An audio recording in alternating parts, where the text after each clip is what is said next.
it's come to the limitations of process builder.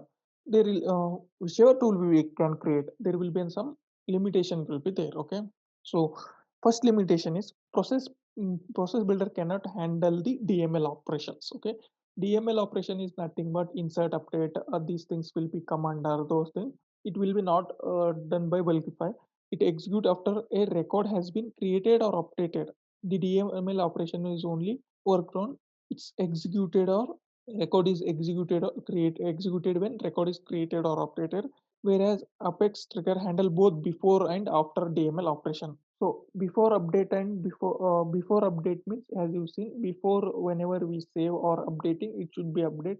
After means after save it should be done. But when this process builder only invoke when the created and save created or updated on save only it will be update. Okay, whenever we want before means we will go for the Apex trigger coding one. This is the main thing. And one more thing, like there is an order of execution. Okay, I will explain those things also. Whenever you understand these things, that order of execution you will understand directly. Okay, whenever this process will be work like priority based, there is a order of execution this based on priority, those will be work. And process builder cannot handle delete and undelete.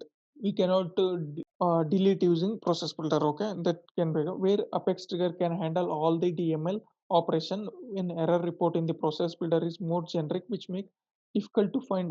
Whenever we get an error in the process builder, it is difficult to get those things like why we are getting that error, that can be not be handled. Okay, means it will show only the process builder name, it's showing an unhandled error. Okay, that will be displayed. And with the Apex trigger we can handle more specifically. It is all or none in case of process builder failure, but with the Apex trigger partially success is possible. Like in some case process builder will get, we cannot handle that easily. Okay, in process builder when it's come to the Apex trigger, we can Apex trigger is coding, we can have that possibility to success. Okay, this is about the process builder limitation.